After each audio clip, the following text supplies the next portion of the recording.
The lights have dimmed to their night setting. In this softer glow, familiar spaces take on new weight, new texture, new purpose. Tonight, we find ourselves drawn to the Narkina 5 prison factory floor. Settle into the stillness. Let your bed hold you softly. Let your thoughts grow quiet and distant. Let the last of your effort melt away. This is canon and calm. Let us begin. The air in the factory block is thin, tasting of ozone and recycled oxygen that has passed through 1,000 lungs before reaching yours. It is the end of the day, or perhaps the start of a night that looks exactly like the afternoon, as the white glow of the ceiling panels never truly dims. You stand at the edge of the assembly table, where the heavy metal components of the day's quota have finally been cleared away.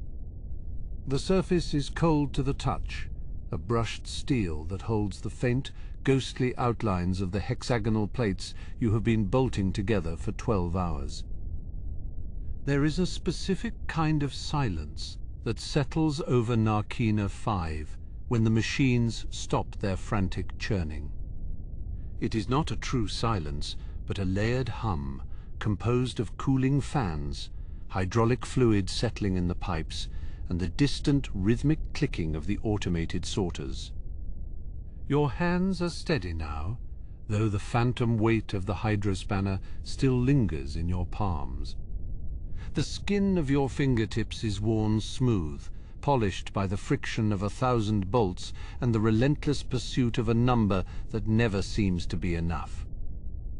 To your left, the long row of workstations stretches into the distance, a perspective of perfect, terrifying symmetry.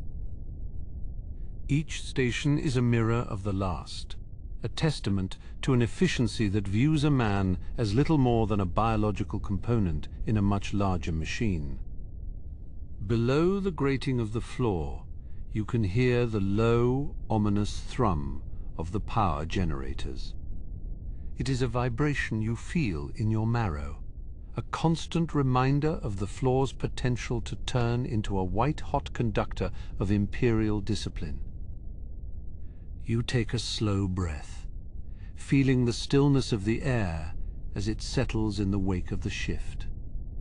The frantic energy of the day has dissipated, replaced by a heavy, contemplative weight that pulls at your shoulders and settles in your joints. Across the room, a single light flickers on a control console, a small blinking eye of amber in a sea of sterile white. It is the only sign of life in this section of the floor, a quiet heartbeat in an environment designed to be perfectly, mechanically dead. You look up toward the observation gallery, where the dark, tinted glass hides the faces of those who watch. From up there, the workers must look like tiny, white-clad insects, moving in unison to satisfy the hunger of a galaxy that never stops demanding more. The keystone assemblies are gone now, hauled away by the massive overhead cranes that move with a grace that seems almost predatory. They are off to the next stage of production, to be integrated into something vast and terrible that you will never truly see. There is a strange comfort in the routine, a way to lose yourself in the repetition until the passage of time becomes as fluid as the water in the cooling tanks. You do not think of the years, or the months, or even the weeks.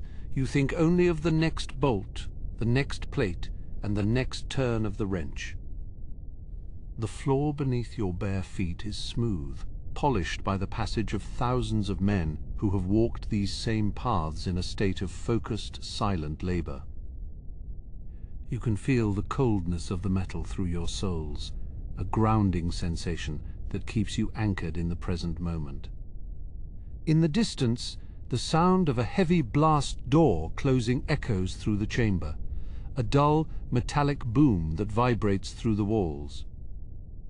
It is a sound of finality, marking the end of the movement between blocks and the beginning of the long, quiet hours of the rest cycle. You move toward the edge of the platform, looking down into the dark recesses where the machinery is housed. The shadows there are deep and velvet-like, a stark contrast to the blinding clarity of the work floor above, offering a momentary refuge for the eyes. The smell of the facility is unique, a blend of sterile cleaning agents, hot metal, and the faint metallic tang of the ocean that surrounds the prison. It is a scent that becomes part of you, a permanent fixture in your senses that you carry even into the fleeting moments of sleep. There is a quiet dignity in the way the tools are arranged on the racks, each one cleaned and placed with a precision that borders on the sacred. In this place, the tools are the only things that are cared for with any degree of tenderness, for they are the instruments of the Quota. You watch the way the light catches the edge of a discarded metal shaving on the floor, a tiny, silver curl that escaped the sweepers. It is a small imperfection in a world that demands perfection, a reminder that even in this place, the human element can never be fully erased. The overhead lights begin their slow, scheduled transition, shifting from the harsh blue-white of the workday to a slightly warmer, more muted tone. It is a subtle change, one that signals to the body that the time for labor has passed, though the mind remains alert and watchful. You find yourself tracing the lines of the floor panels, following the intricate patterns of the power conduits as they branch out across the room. They are like the veins of a great, slumbering beast, carrying the lifeblood of the Empire to every corner of this artificial island. As you prepare to leave the floor, you take one last look at the empty assembly line, the long white spine of the facility that demands so much and gives so little. It is a monument to order, a cathedral of industry where the only prayers are the silent counts of the daily tally. The silence here is a heavy blanket, muffling the sounds of your own footsteps as you move toward the exit. Each step is deliberate, a slow progression away from the theater of work and toward the relative sanctuary of the sleeping quarters. You can hear the faint, distant sound of water hitting the base of the tower, a reminder of the vast, churning ocean that serves as the prison's most effective wall. The sea is always there, a restless, living thing that surrounds this island of cold, unyielding metal. Your thoughts turn toward the men in the other blocks, the thousands of souls who are currently navigating the same transition from the noise of the day to the quiet of the night. You are all connected by the rhythm of the floor, a shared pulse that beats in time with the machinery. The transition is almost complete, the factory floor now a ghost of its daytime self, populated only by shadows and the lingering echoes of industry. You feel a sense of release, a loosening of the tension that has held you in its grip since the first light of the morning shift. As the lift begins its slow, silent ascent toward the upper tiers, the factory floor fades into a sea of white, leaving only the memory of the metal in your hands and the steady, rhythmic hum of the facility as it prepares for the next cycle of the program. The lift doors seal with a soft, pneumatic sigh, a sound like a held breath, closing off the heavy, metallic air of the factory floor. Within this small, rising box, the silence is absolute, broken only by the faint, rhythmic vibration of the repulsor fields. You stand in the center, your shadow cast long and thin against the white walls, a solitary figure in a space built for efficiency. The ascent is steady, a smooth climb through the vertical spine of the facility, where the weight of the ocean feels a little further away with every passing second. As the doors slide open once more, you are met with the sterile expanse of the transition corridor. The floor here is a seamless white mirror, polished to a degree that makes the overhead lights appear as twin ribbons of fire beneath your feet. There is no sound here, no hum of machinery, no clatter of tools, only the distant ghostly echo of the sea pressing against the outer hull. It is a transition space, a vacuum of purpose between the labor of the day and the stillness of the night. You begin the walk toward the residential tier, your footsteps making no sound on the specialized floor panels. These are the same panels that during the day carry the threat of the spark, but now they are cold and dormant. You can feel the chill of the metal through the thin soles of your regulation footwear, a sharp, grounding sensation that anchors you to the present moment. The walls are lined with recessed lighting, casting a soft blue-white glow that illuminates the fine texture of the composite materials. To your left, a massive observation port reveals the churning darkness of the Narkina Sea, a restless black expanse that stretches toward the horizon. The water is heavy with salt and cold, its surface broken only by the occasional white crest of a breaking wave. There is a strange comfort in the sight of it, a reminder that there is a world beyond these white walls, even if it is a world of storm and shadow. You watch the spray hit the reinforced glass, the droplets trailing down in long, slow streaks that distort the dim light of the facility. Further down the hall you pass a maintenance alcove, where a single yellow light flickers with a slow, irregular pulse. It is the only warm light in this cold blue world, a small mechanical error that has yet to be corrected. Inside the alcove, a cluster of power conduits hums with a low, vibrating frequency, a sound that you can feel in your chest. It is the sound of the prison's heart, the steady, unyielding flow of energy that keeps the lights burning and the doors sealed. You pause for a moment, resting your hand against the cool surface of the wall, feeling the subtle tremor of the facility's lifeblood. The air here is cleaner than on the floor, filtered through a dozen layers of carbon and synthetic mesh, but it still carries a faint metallic tang. It is the smell of industry, of metal rubbing against metal, of a world that is entirely man-made. You take a deep, slow breath, letting the sterile air fill your lungs, a momentary reprieve from the dust and heat of the assembly line. The corridor curves gently to the right, following the circular geometry of the tower, and the view of the ocean is replaced by the sight of the inner courtyard. Below, the other levels are visible as concentric rings of white light, a descending spiral of industry and incarceration. It is a sight of terrible beauty, a cathedral of order carved into the heart of the sea.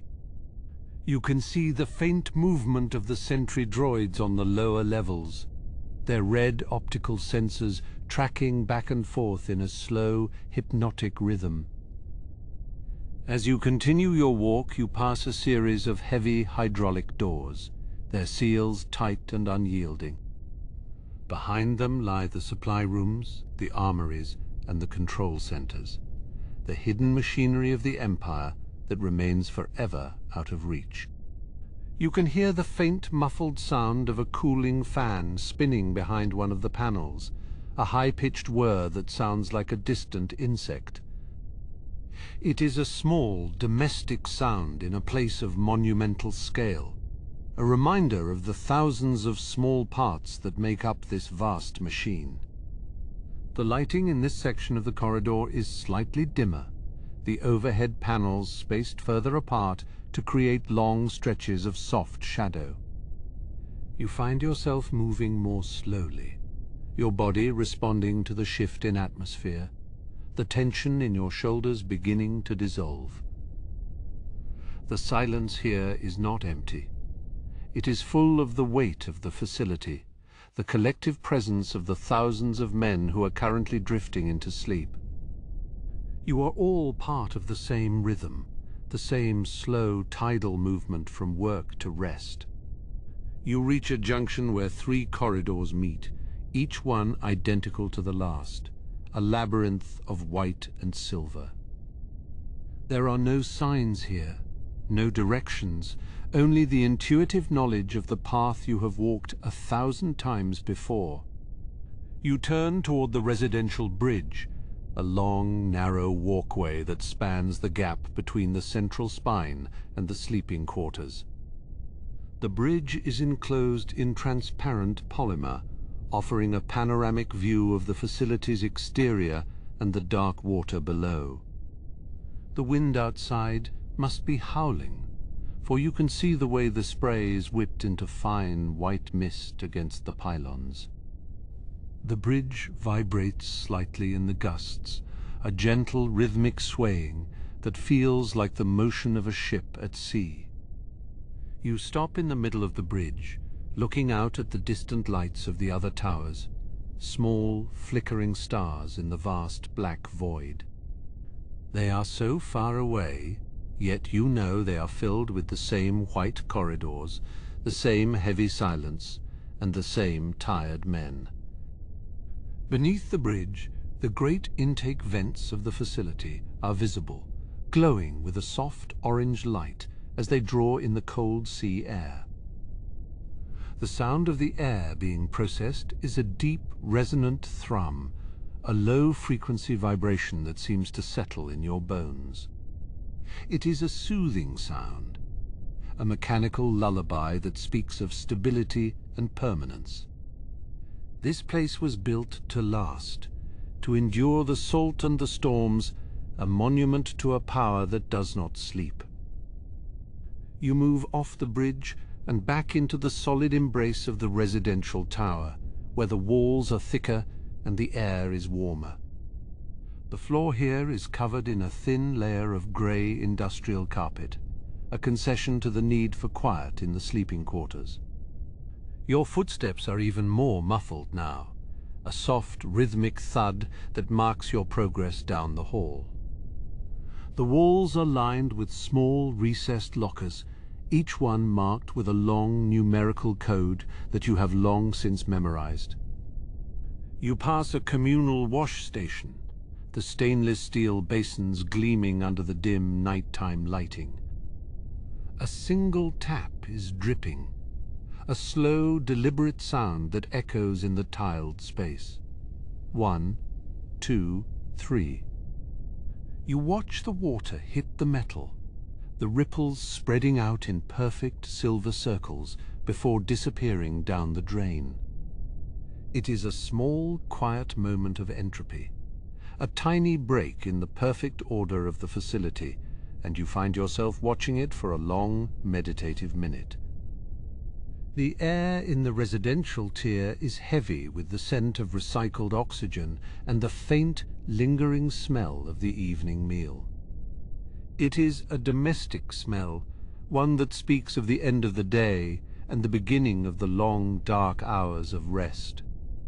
You can hear the sound of the ventilation system blowing through the grates, a soft white noise that masks the sounds of the men in their bunks. It is a collective sigh, a shared release of breath that signals the final transition into sleep. You reach the entrance to your block, the heavy blast-shielded door standing open to reveal the long, narrow corridor of the sleeping tier. The lights here are dimmed to a low amber glow, a color that feels warm and protective after the harsh whites of the factory floor. You can see the outlines of the bunks, stacked 3 high against the walls, each one a small private sanctuary in a world of shared spaces. The silence here is deep and profound, a heavy blanket that covers everything. You pause at the threshold, taking one last look back at the white corridor you have just traversed. It is a long, empty road that leads back to the labor of the tomorrow, but for now it is just a path of light and shadow. You feel the weight of the day finally beginning to lift, the exhaustion settling into your limbs like a heavy, warm liquid. The transition is almost complete. The journey from the metal and the fire to the quiet and the dark. You find yourself at the threshold of the residential tier, where the air grows thinner and the silence of the waiting bunks begins to call. You step forward, your bare feet meeting the cool, smooth surface of the floor, feeling the slight give of the industrial polymer. The corridor stretches out before you, a long white throat of plastic and steel, illuminated by the soft, rhythmic pulse of the low-power lights.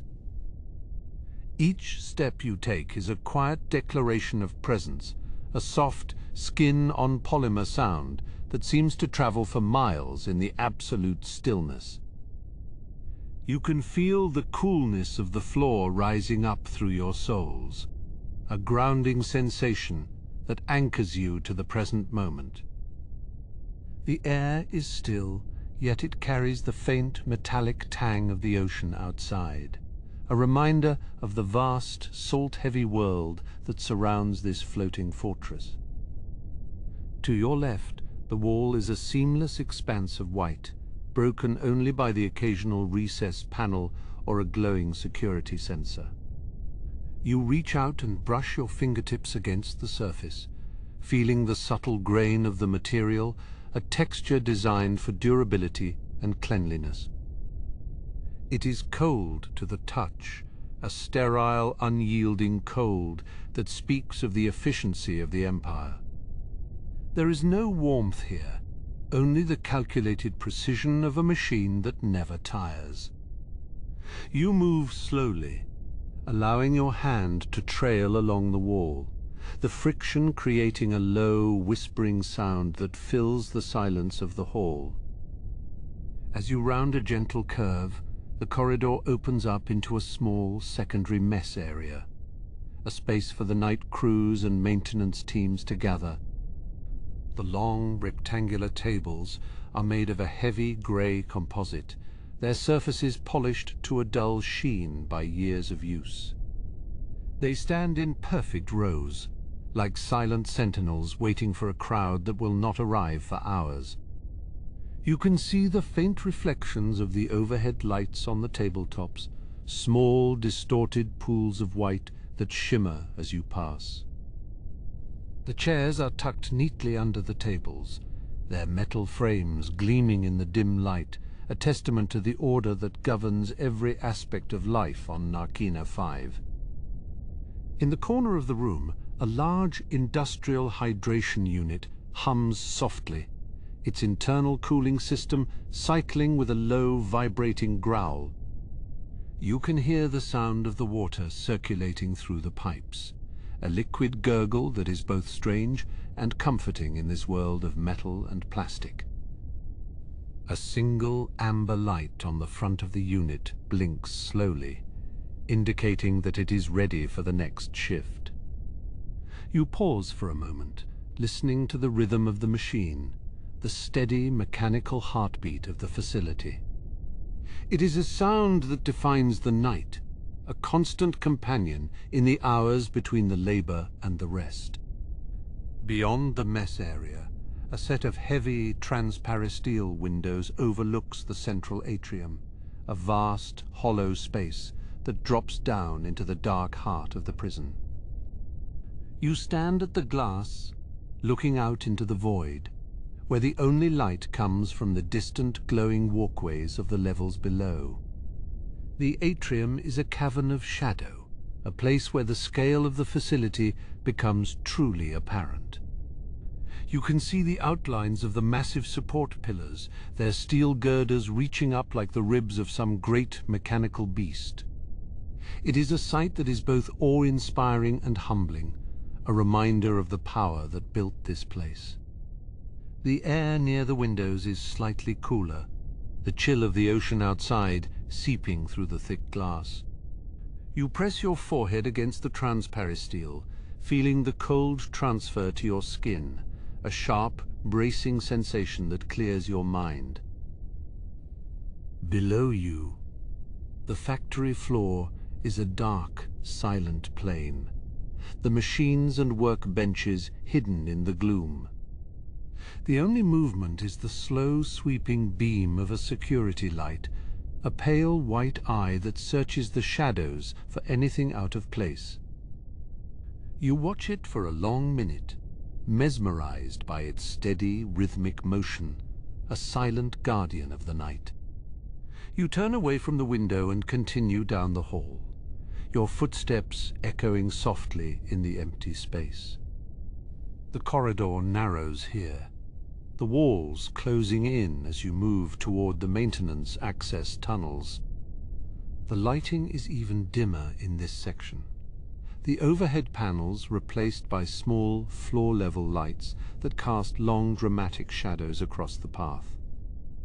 You can hear the sound of the facility's ventilation system more clearly now, a deep, resonant roar that seems to come from the very walls themselves. It is the sound of the prison breathing, a slow, labored inhale and exhale that never stops. You pass a small open doorway that leads to a storage locker, the shelves lined with neat rows of tools and equipment. There are hydro spanners, welding torches, and canisters of industrial lubricant, each one marked with a small white tag. The smell of oil and ozone is stronger here, a sharp, pungent scent that speaks of the hard, physical labor that takes place during the day. You reach out and touch the cold metal of a wrench, feeling the weight of the tool in your hand, a tangible connection to the work that sustains this place. It is a simple object, yet it carries a sense of purpose and utility that is deeply satisfying. Further down the tunnel, you come across a large circular hatch that leads to the lower levels of the residential block. The metal of the hatch is thick and heavy, the locking mechanism a complex arrangement of gears and levers. You can see the faint traces of grease around the edges of the seal, a sign of the regular maintenance that keeps the facility running. You place your hand on the wheel of the hatch, feeling the cold, textured metal beneath your palm. It is a solid, dependable thing, a barrier between the world of the living and the mechanical depths below. The silence in this part of the facility is different, more profound and heavy. It is the silence of the earth, of the deep, dark places where the sun never reaches.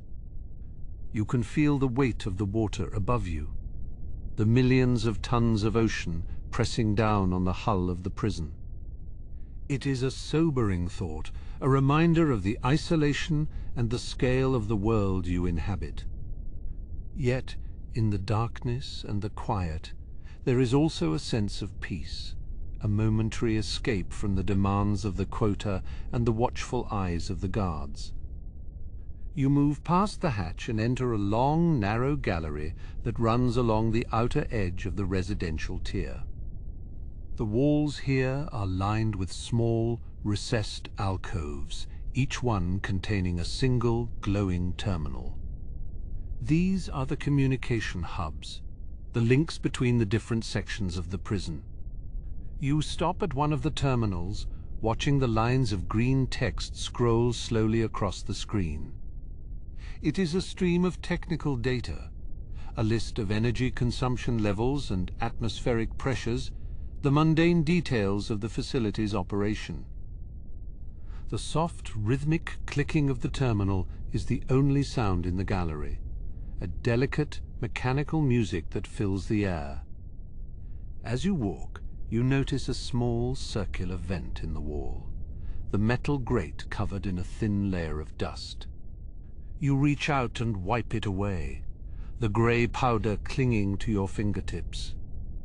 Beneath the dust, the metal is bright and shiny, a hidden piece of the facility that has remained untouched for years. It is a small discovery, a tiny moment of connection with the history of this place.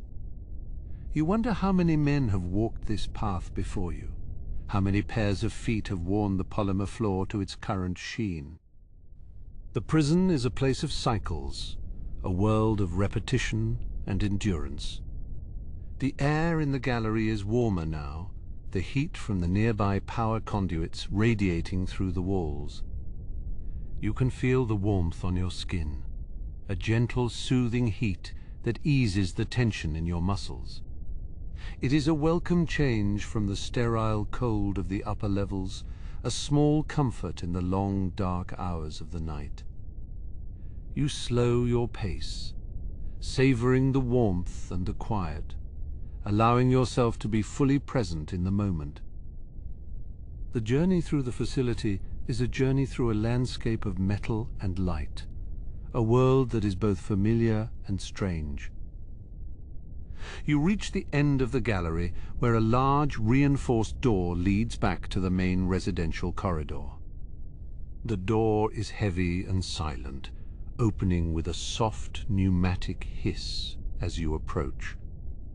You step through the threshold and back into the amber glow of the sleeping quarters, the air heavy with the scent of rest and recycled oxygen. The transition is seamless, a movement from the mechanical heart of the prison back to the human world of the bunks and the blankets.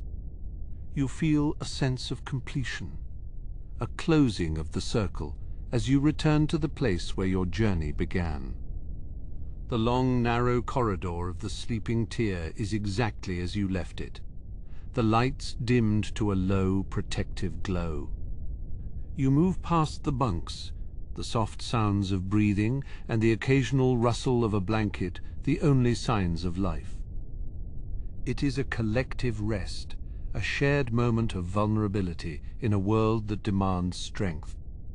You find your own bunk and sit on the edge, the fabric of the mattress cool and firm beneath you. You take a deep breath, the air filling your lungs with the familiar domestic smells of the block. You lie back, your head resting on the small, hard pillow, and close your eyes. The sounds of the facility are still there, the hum of the air scrubbers, the distant thrum of the power core, the rhythmic drip of the water in the wash station. They are the background music to your sleep, a mechanical lullaby that has become as natural as the sound of the wind or the rain. You feel the weight of the day finally settle, the exhaustion pulling you down into the dark, quiet depths of rest. The facility will continue to breathe, to hum, and to function. A silent giant in the middle of the dark, Narkina sea, waiting for the first light of the new day to begin the cycle once more. The sleep does not come at once, but rather it arrives in waves, like the tide against the base of the tower. You lie there, listening to the heartbeat of Narkina 5, a pulse that never truly falters, even when the quota is met. Behind the white panels of the wall, there is a world of copper and heat, where the lifeblood of the prison flows in steady, unseen currents. You can hear the distant rhythmic thrum of the heavy machinery, the deep, resonant bass that vibrates through the metal frame of your bunk. It is a sound that lives in your bones, a constant reminder of the industry that defines your existence. The air in the sleeping tier is still, but if you listen closely, you can hear the soft, rushing sound of the ventilation system pulling the stale air away and replacing it with the cool, filtered breath of the facility. In the silence, the small sounds become magnified. The creak of a cooling pipe, the faint hum of a diagnostic sensor, the distant metallic clatter of a maintenance droid moving through the lower levels. These are the sounds of the prison at rest, the mechanical sighs of a giant that never truly sleeps. You imagine the vast network of conduits and cables that stretch out beneath you, a complex web of energy that keeps this isolated world alive. The light from the corridor filters into the room, a soft amber glow that casts long, gentle shadows across the floor. It is a peaceful light, a contrast to the harsh, sterile brilliance of the factory floor. You watch the dust motes dancing in the beam, tiny specks of matter caught in the slow, swirling currents of the air. They move with a quiet grace, a miniature universe existing in the space between the bunks.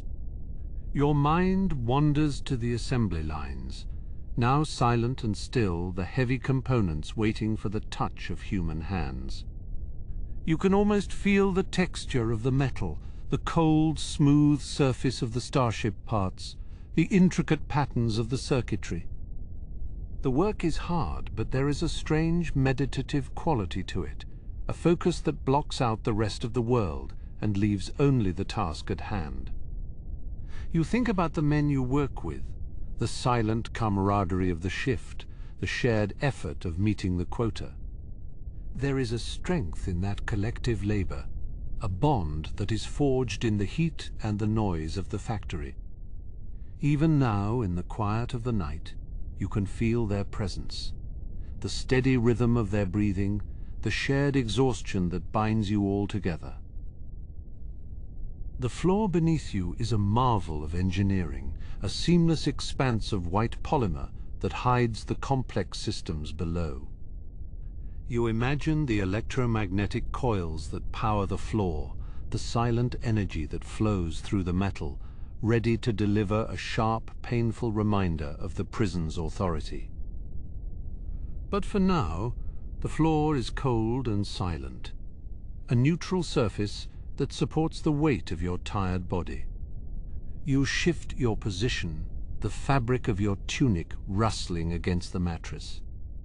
The material is coarse and durable, designed for utility rather than comfort, but it feels familiar and grounding. You close your eyes, the darkness behind your lids a welcome relief from the constant light. You can still see the ghosts of the factory floor, the bright flashes of the welding torches, the rhythmic movement of the assembly line, the faces of the men in your unit. The memory of the day's work begins to fade, replaced by a sense of deep, heavy calm. You are a part of this place, a single gear in a massive, indifferent machine, but in this moment, you are also yourself, a man with his own thoughts and his own dreams. The prison can control your body, but it cannot touch the quiet, inner world of your mind.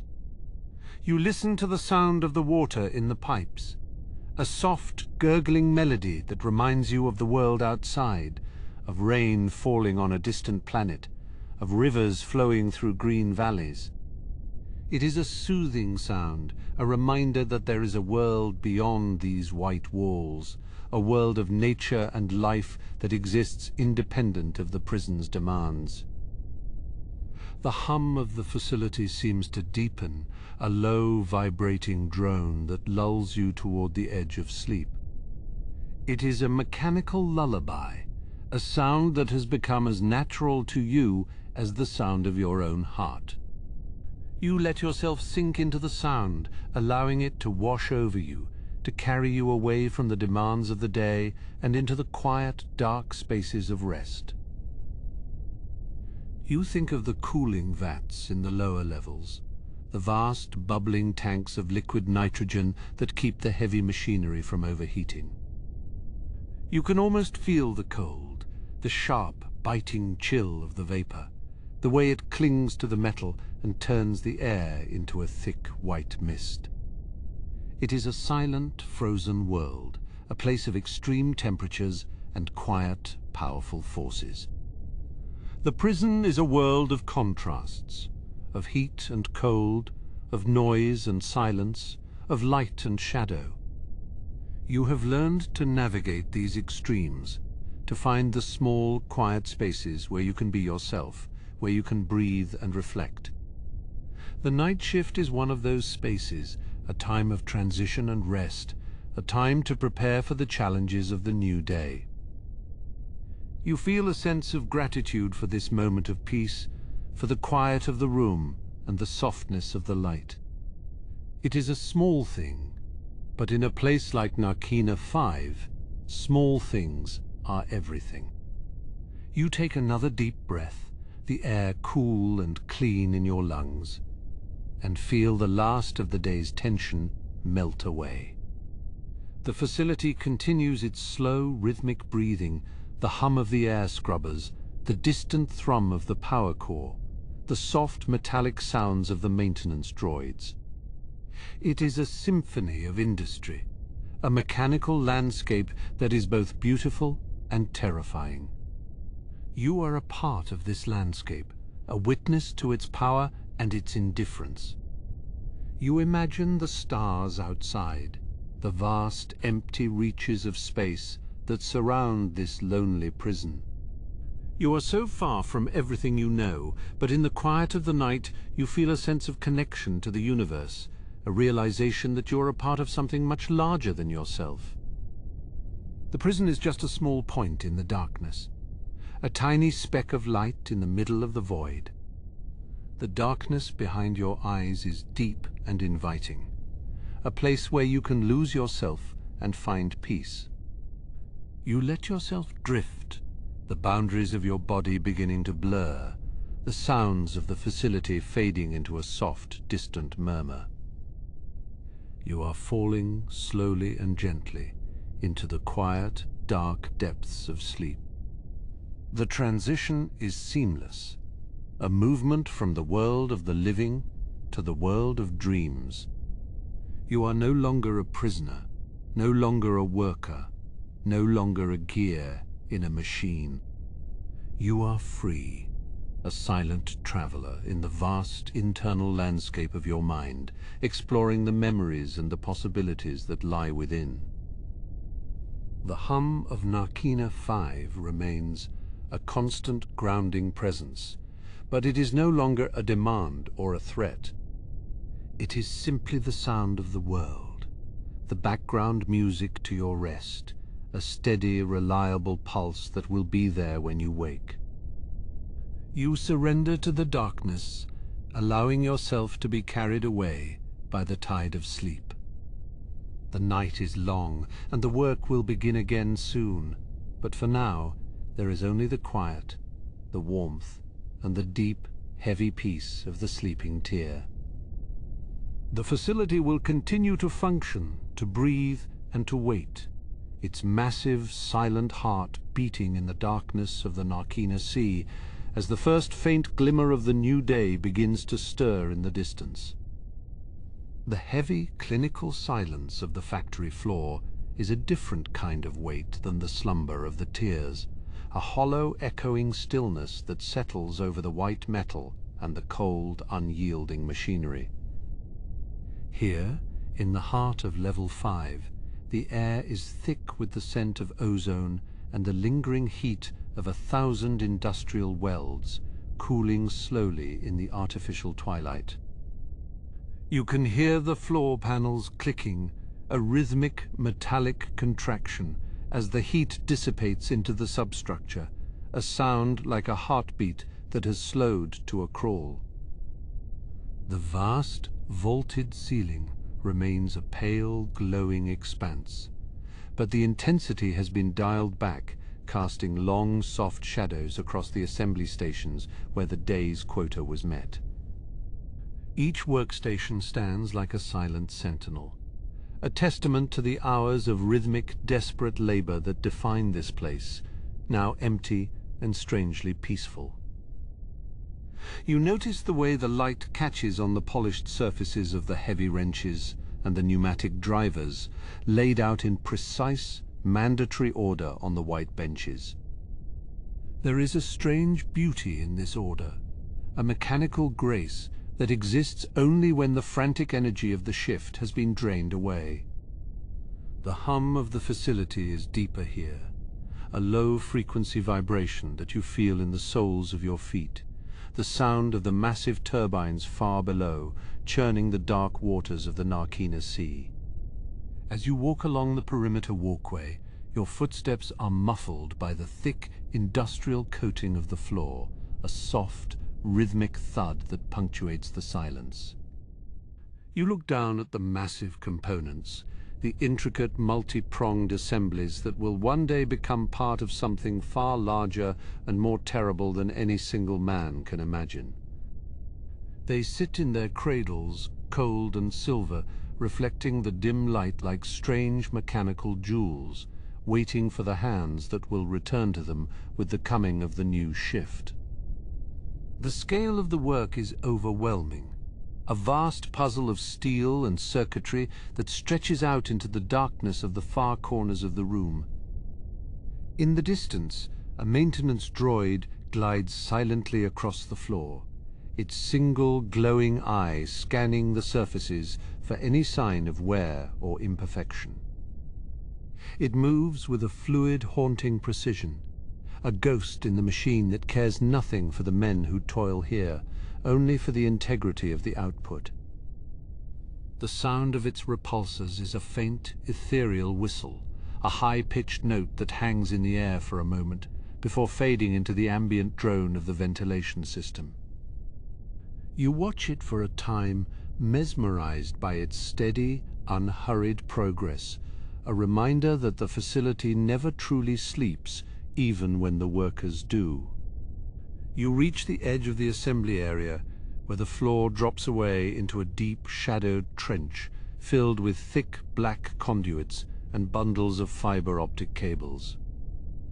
These are the veins and arteries of Narkina 5, carrying the power and the data that keep this massive prison alive, a complex network of energy that pulses with a slow, steady light. The cables are warm to the touch, a faint, radiant heat that speaks of the immense power flowing through them, a power that could just as easily destroy as it does sustain. You lean against the cold railing, looking down into the depths, and feel a sense of profound insignificance in the face of such overwhelming industrial might. The air here is cooler, pulled in from the external intake vents and filtered through layers of heavy mesh to remove the salt and the moisture of the ocean outside. You can hear the faint, distant roar of the waves, a low, rhythmic thundering that filters through the thick walls, a reminder of the vast, watery world that surrounds this island of steel. It is a lonely sound, a sound of isolation and distance, but it is also a sound of nature, a reminder that there is a world beyond these white corridors, a world that is indifferent to the rules and the quotas of the Empire. You close your eyes for a moment, letting the sound wash over you, imagining the spray of the sea and the smell of the open air. Turning back toward the center of the floor, you see the massive crane assemblies hanging from the ceiling, their heavy hooks and chains swaying slightly in the draft from the ventilation fans.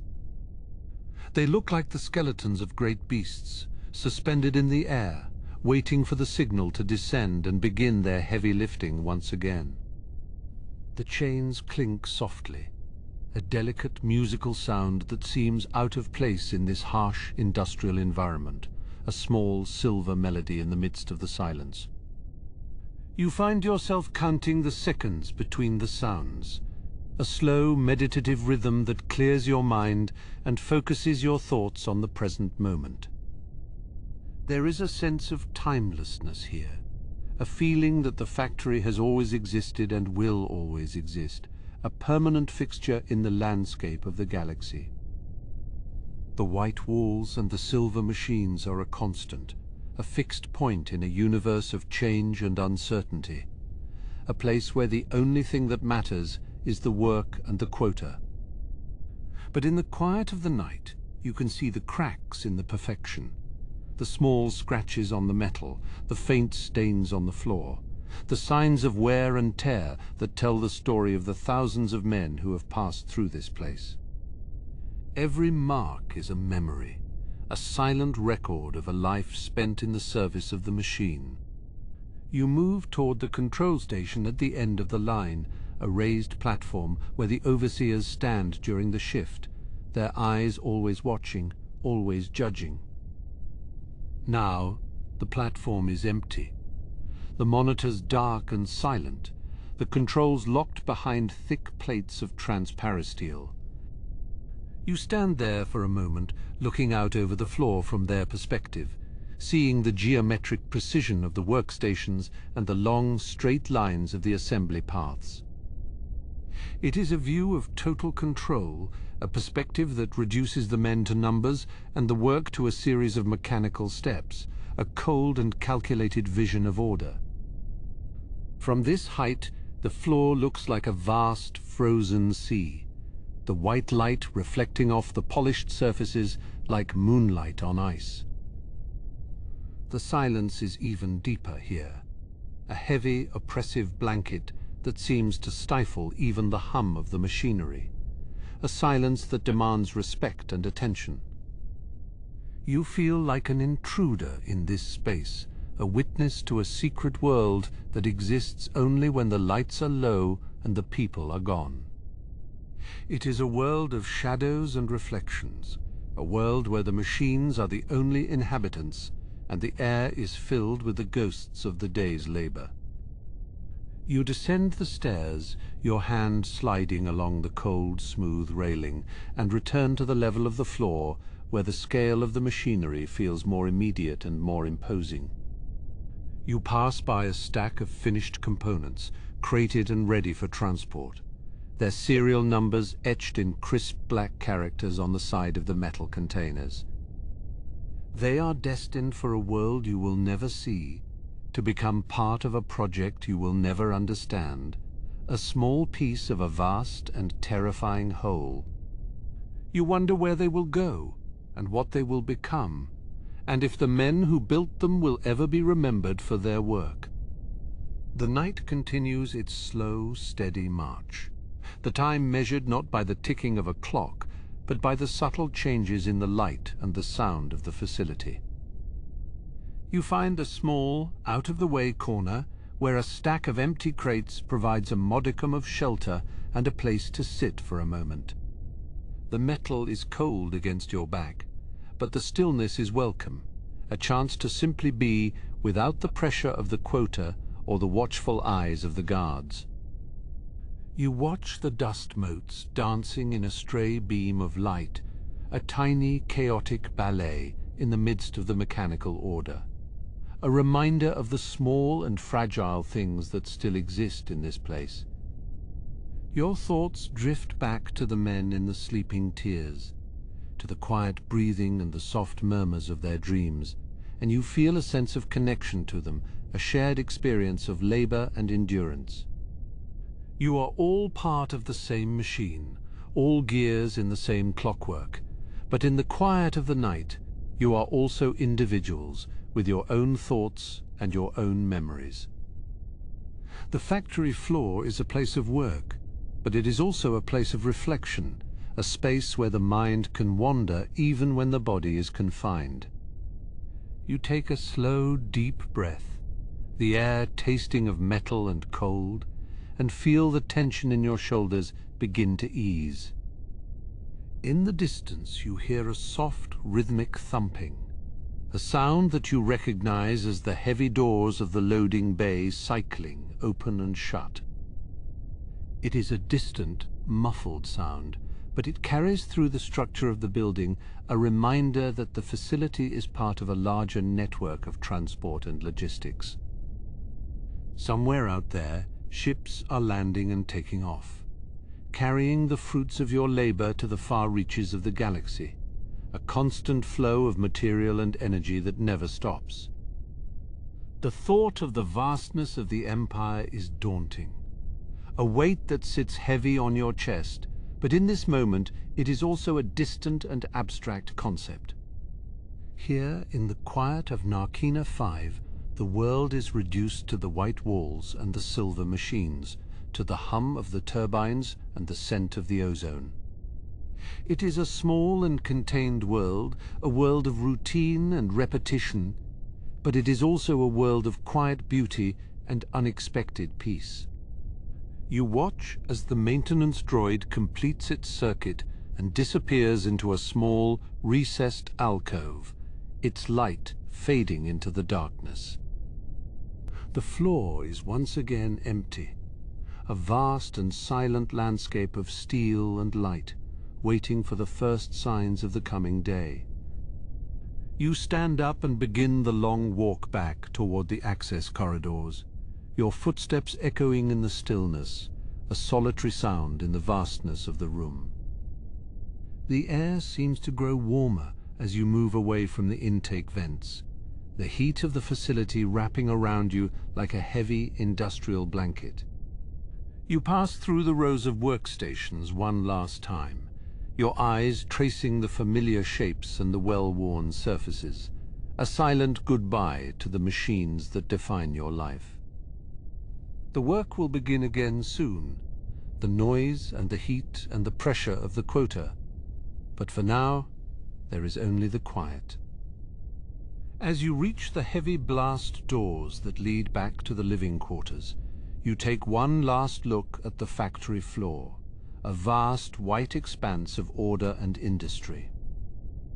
It is a sight that is both terrifying and magnificent, a testament to the power of the Empire and the endurance of the men who serve it. The light is beginning to shift, a subtle change in the hue and the intensity that signals the approach of the morning shift, the first faint stirring of the facility as it prepares for the day ahead. You step through the doors and feel the cool, recycled air of the corridor on your face, a transition from the world of the machine to the world of the men. The journey back to the sleeping tier is a quiet one, a walk through long white corridors and up narrow metal stairs, the sound of your own breathing the only companion in the silence. You pass other workers, moving silently in the opposite direction, their faces pale and tired in the dim light, their eyes fixed on the floor. There is no need for words, no need for acknowledgement, only the shared understanding of the work and the weight of the day. You move through the facility like a ghost, a silent traveler in a world of steel and light, moving toward the rest that awaits you. The transition is almost complete, the quiet of the factory floor fading into the soft, rhythmic sounds of the sleeping tier, the hum of the air scrubbers and the distant thrum of the power core. You feel a sense of peace, a realization that you have survived another night, and that the work, while difficult, is also a source of structure and meaning. The darkness behind your eyes is deep and inviting, a place where you can lose yourself and find the strength to face the challenges of the new day. You let yourself drift, the boundaries of your body beginning to blur, the sounds of the facility fading into a soft, distant murmur. The facility continues its slow, rhythmic breathing, the massive heart of Narkina 5, beating in the darkness of the sea, as the first faint glimmer of the new day begins to stir in the distance. You are a part of this world, a witness to its power and its indifference, but you are also more than just a gear in a machine. You are a man with your own thoughts and your own dreams, and in the quiet of the night, you are free to find the peace that lies within. The work will wait, the quota will be met, and the cycle will continue. But for now, there is only the rest and the quiet of the sleeping tier as the facility prepares for the coming of the light. The silence of the sleeping tier is not a true silence, but a layered composition of mechanical whispers. You lie there, your back pressed against the thin regulation mattress, feeling the heat of your own body slowly dissipate into the cold, white plastic of the bunk. Above you, the underside of the next tier is a landscape of rivets and seams, a map of industrial precision that you have memorized over the long, grueling weeks. In the distance, the heavy, hydraulic sigh of a pressure seal echoes through the ventilation shafts. It is the sound of the facility breathing a massive artificial lung that keeps the crushing weight of the moon's ocean at bay. You find yourself matching your breath to that rhythm. A slow, steady inhale, followed by a long, trailing exhale that seems to carry away the ache in your shoulders. Beyond the sleeping pods, the hygiene stations stand in a row of sterile stainless steel. The water here is recycled, filtered through a dozen different layers of carbon and chemical scrubbers until it is perfectly pure and perfectly tasteless. A single stubborn drip falls from a chrome faucet, hitting the basin with a sharp metallic ring that cuts through the ambient hum of the power core. The floor beneath your feet, when you finally shift, is cold enough to steal the warmth from your skin. It is a reminder of where you are, a world of metal and glass submerged in the lightless depths of a planetary ocean. There is no soil here, no wood, no soft edges to catch the eye or the hand, only the relentless geometry of the Empire's design. You watch the way the dim, emergency lighting catches the edge of a discarded tool left behind by a maintenance crew in their haste to meet the quota. It is a heavy, durasteel wrench, its surface scarred by years of use, a silent witness to the endless labor that defines this place. It sits there, a small, dark shape against the vast, white expanse of the corridor. A tiny fracture in the perfect order of the facility. High above, in the darkened reaches of the ceiling, a network of pipes and conduits carries the lifeblood of the prison. Coolant, power, and oxygen flow through these veins, a constant, unseen river that keeps the machine alive.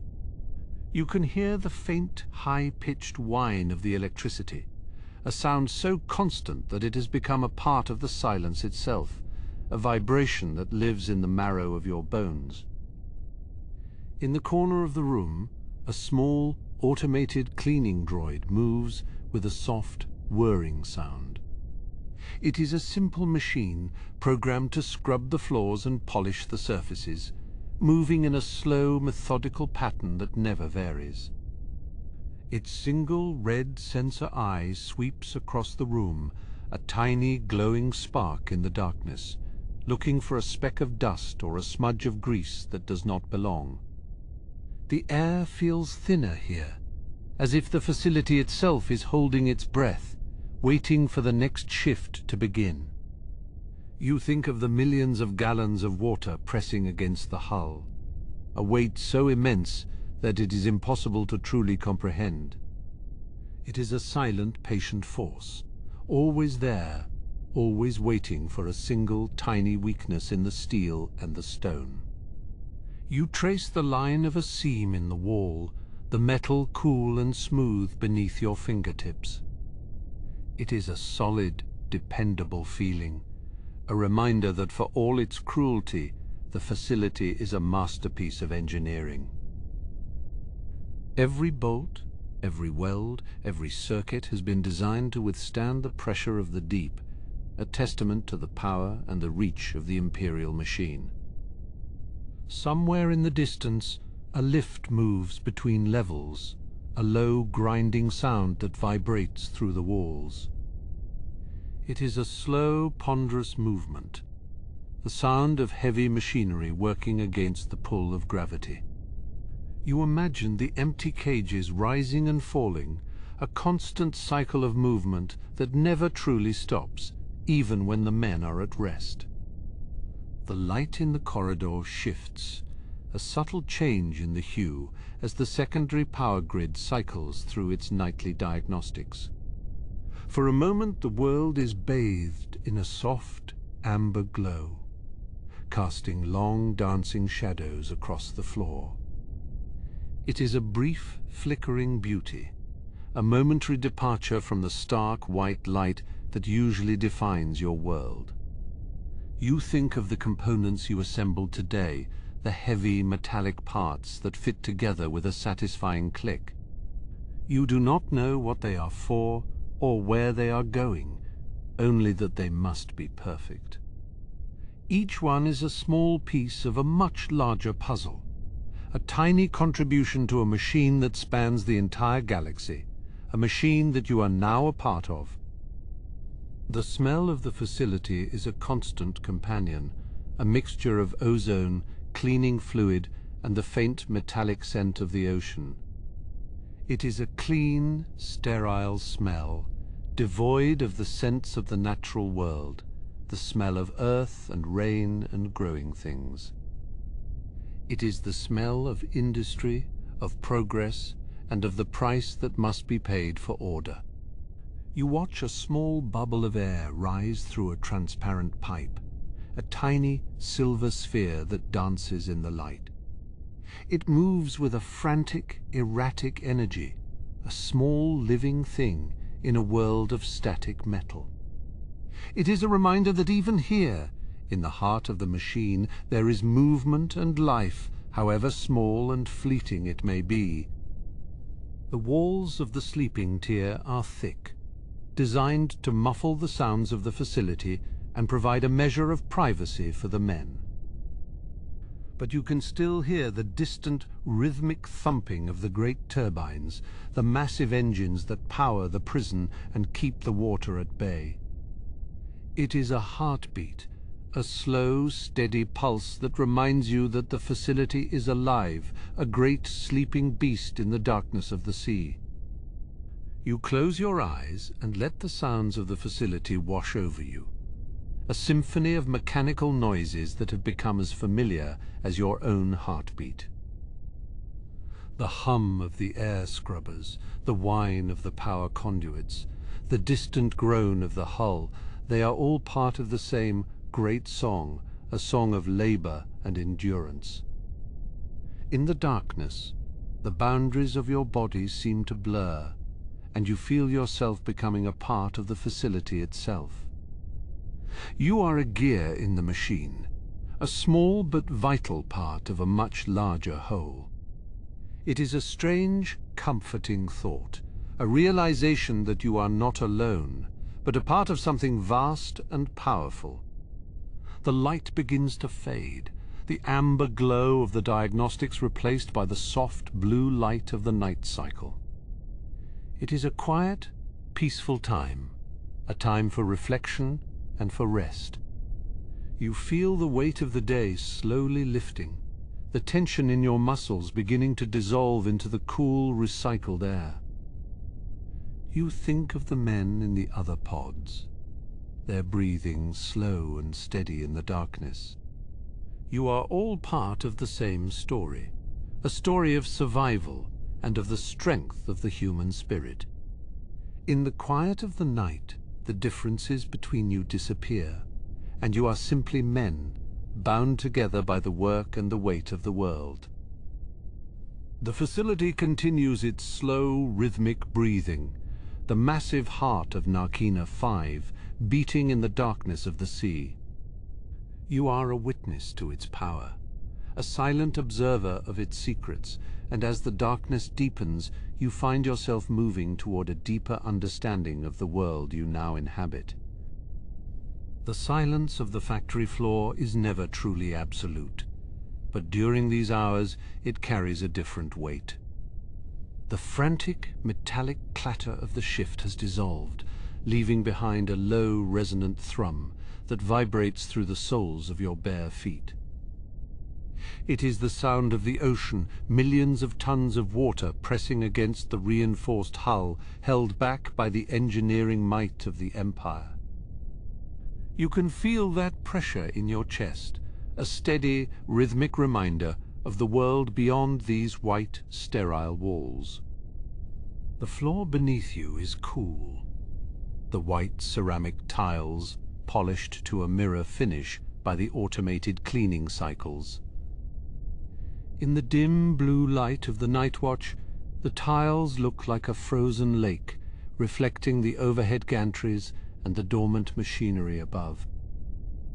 There is a strange beauty in this emptiness, a stark industrial grace that only reveals itself when the men are gone. The air is thinner here, stripped of the heat and the sweat of the day, smelling only of ozone and the sharp chemical tang of the scrubbers. You walk past the assembly stations where the heavy welding arms hang like sleeping predators in the shadows. They are still, their hydraulic lines hissing softly as the pressure bleeds off into the cooling reservoirs. Each arm is a marvel of precision, capable of joining heavy plates with a tolerance thinner than a human hair. During the day, they are frantic and loud, but now they seem contemplative, as if they too are recovering from the relentless pace of the Quota. On the floor near Station 42, a single discarded bolt catches the light, a tiny silver spark against the white expanse. It is a small imperfection in an otherwise perfect environment, a reminder of the human hands that toil here. You consider picking it up, but the protocol is clear, and the eyes of the security cameras are never truly closed. Everything must remain in its place. Every component accounted for, every motion tracked by the silent logic of the facility's central brain. The cooling vents in the ceiling groan softly, a long, drawn-out sound that echoes through the empty hall. It is the sound of metal expanding and contracting, a physical response to the shifting temperatures of the deep-sea currents outside. You imagine the massive heat exchangers far below, glowing a dull cherry red as they dump the day's energy into the freezing waters of Narkina 5. It is a cycle of heat and cold, a mechanical breath that keeps the prison alive in the crushing dark. In the distance you hear the soft, rhythmic clicking of a maintenance droid, its small, articulated legs tapping against the tiles. It moves with a purposeful, insect-like grace, its sensors scanning for dust or debris that might interfere with the next day's work. It does not acknowledge you as it passes, its programming focused entirely on the maintenance of order. To the droid, you are simply another part of the environment, a biological variable in a world of mathematical certainty. You reach the edge of the assembly wing, where the floor drops away into the massive gravity well of the lift shafts. Looking down, you see the levels stretching into the depths, a vertical city of industry and incarceration. Each level is a mirror of the one above it, a repeating pattern of white light and grey steel that seems to go on forever. It is a monument to the scale of the Empire's ambition, a structure so vast that it swallows the individuals within it, leaving only the collective effort behind. The light here is different, a pale, flickering amber that suggests a fault in one of the secondary power couplings. It casts long, distorted shadows across the walkway, turning the familiar shapes of the machinery into something alien and strange. You stand still for a moment, listening to the hum of the electricity as it surges through the conduits. It is a low, angry sound, a reminder of the power that flows through every wall and floor of this place, ready to be turned against anyone who breaks the rhythm. You think of the parts you assembled today, the heavy, star-shaped components whose purpose remains a mystery. They are heavy, cold to the touch, and built to last for 1,000 years in the vacuum of space or the heart of a star. There is a grim satisfaction in the work, a sense of contributing to something monumental, even if the nature of that something is hidden behind layers of security and silence. Each bolt tightened, each weld checked, is a step toward a goal that lies far beyond the horizon of this water-bound moon. The smell of the sea is stronger here, a faint briny scent that manages to seep through the multi-layered seals of the ventilation system. It is a wild, untamed smell that stands in stark contrast to the sterile, artificial environment of the factory. It reminds you that despite the technology and the steel, you are still at the mercy of the elements.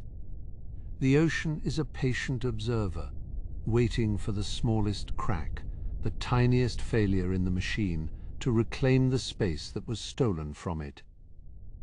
You move toward the observation port, a thick, circular window of reinforced transparisteel that looks out into the abyss. At first, there is only blackness, a void so deep it seems to pull at your very soul. But as your eyes adjust, you see the faint, bioluminescent glows of the deep-sea life, tiny points of light drifting in the currents. They are free, moving through the water with a grace that no machine could ever replicate, oblivious to the massive structure that hums and vibrates just a few feet away. The glass is cold against your forehead, a sharp, biting chill that grounds you in the present moment. You can feel the vibration of the turbines through the window frame, a steady, low-frequency pulse that matches the beating of your own heart. For a brief second, the barrier between you and the ocean seems to vanish, and you are no longer a prisoner in a box of steel, but a silent witness to the infinite mystery of the deep. It is a moment of profound peace, a temporary escape from the demands of the Quota and the weight of the Empire. A red light begins to pulse slowly on the wall behind you, signaling the start of the atmospheric recycling phase. The air becomes slightly thicker, more humid, as the scrubbers switch to their secondary filtration mode. It is a heavy, sluggish feeling, like breathing through a wet cloth, but it is necessary to maintain the delicate balance of the facility's ecosystem. You take a long, slow breath, feeling the recycled air fill your lungs, a mixture of nitrogen, oxygen, and the ghosts of 1,000 other breaths. You turn away from the window and begin the long walk back toward the sleeping quarters.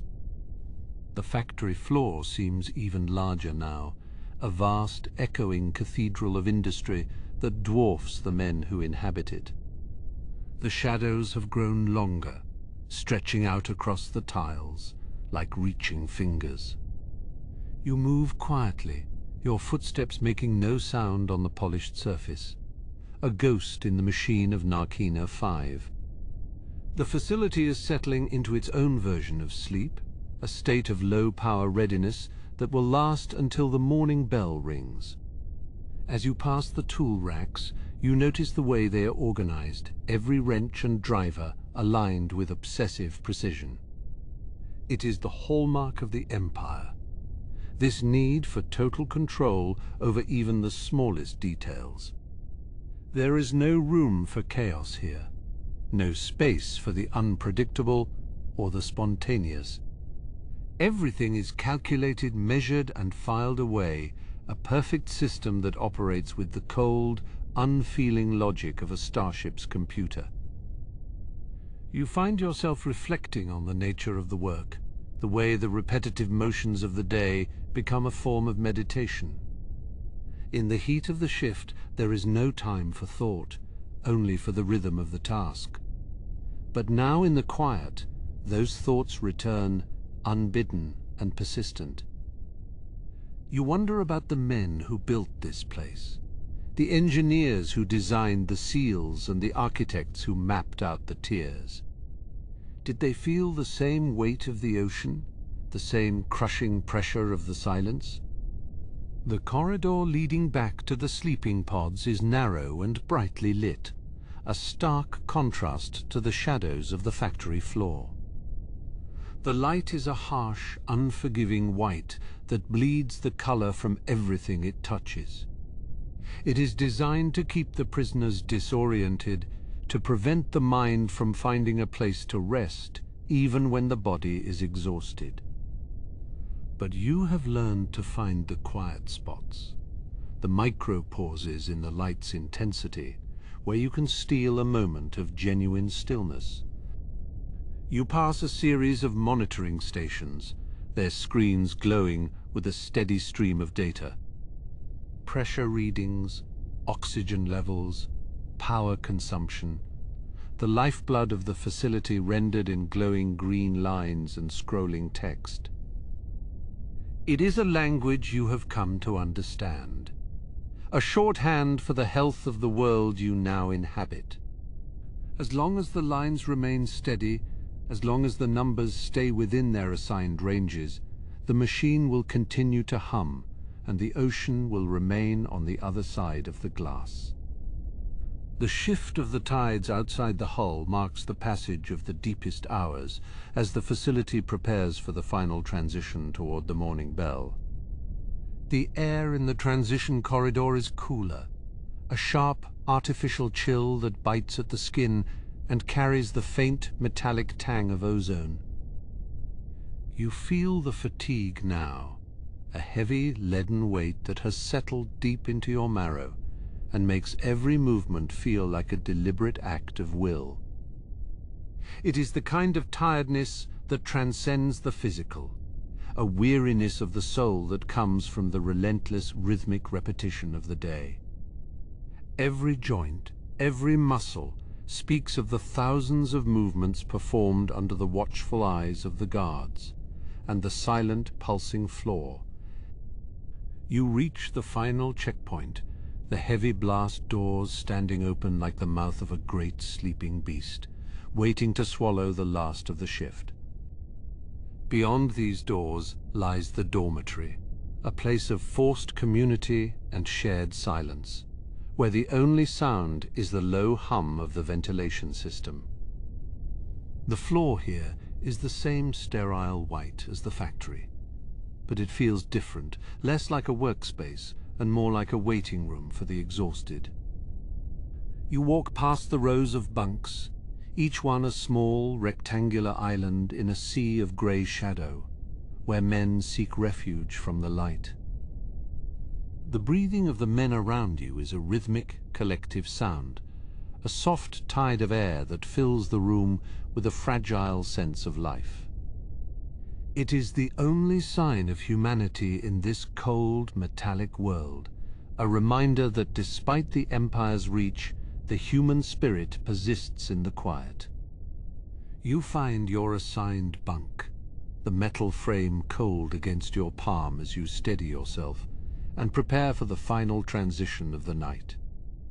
The mattress is thin and unyielding, a simple slab of synthetic material designed for utility rather than comfort, yet it feels like a sanctuary. You sit for a moment, your head bowed, listening to the distant, muffled sounds of the facility as it settles into the deep hours.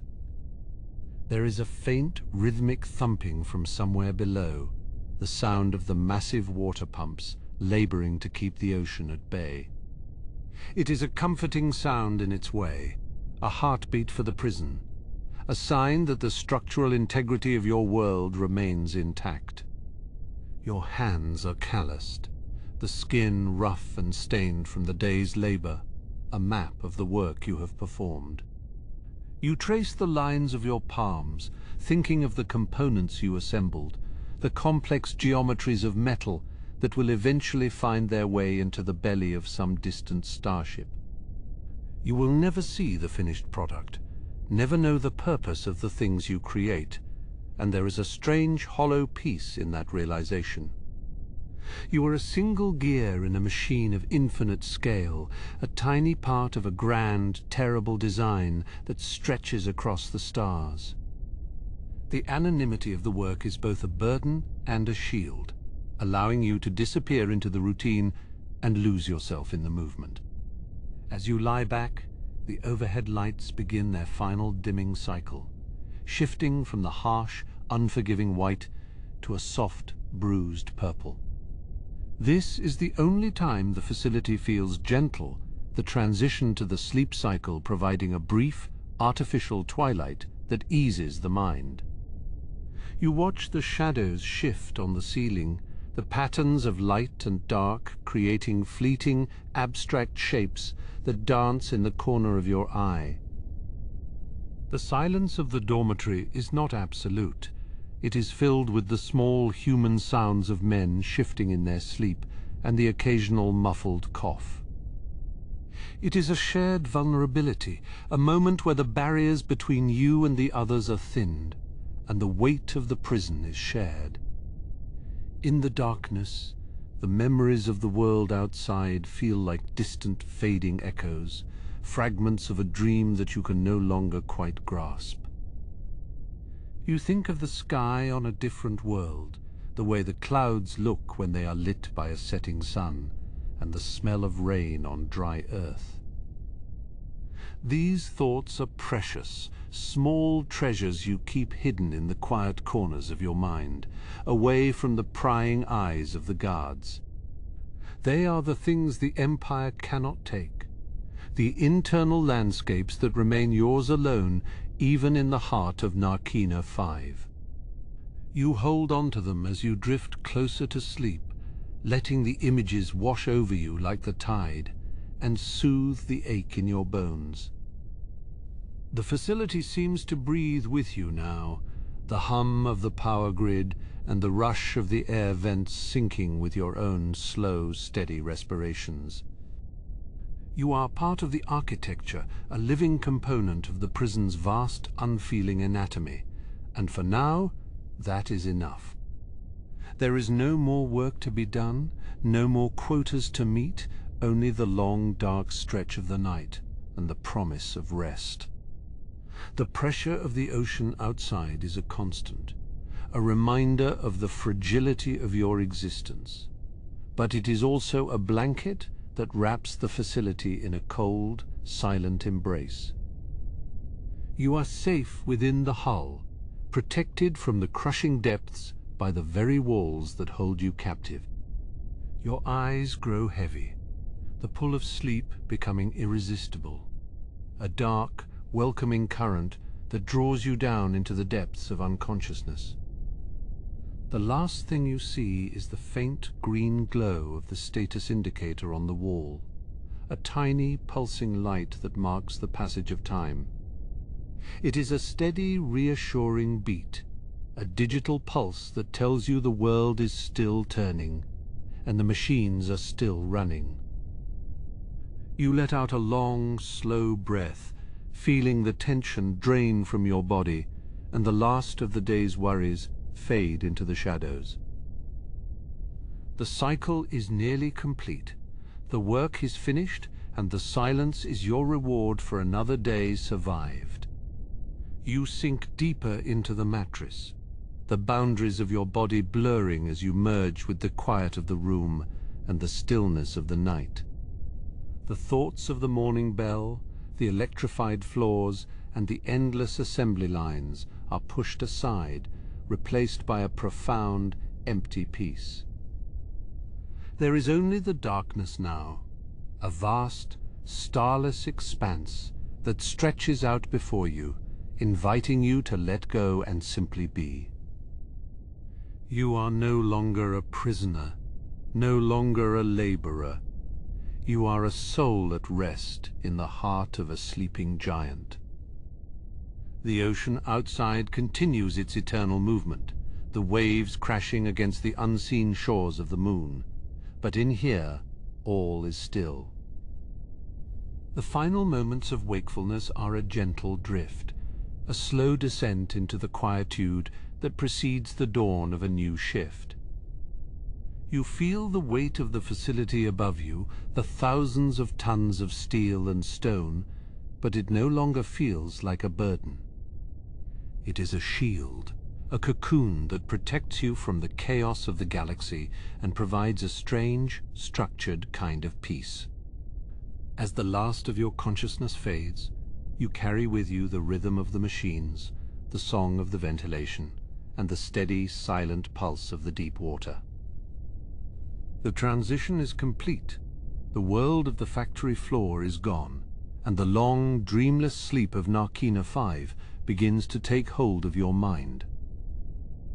Even in this deep rest, the mind prepares itself for the inevitable return to the line, the subconscious mind cataloguing the movements and the sounds. You will wake to the sound of the bell, the harsh light will return, and the cycle will begin once more with the rising of the artificial sun. But for now there is only the silence, the deep, abiding quiet of a world at rest beneath the waves, and the slow, steady rhythm of your own heart.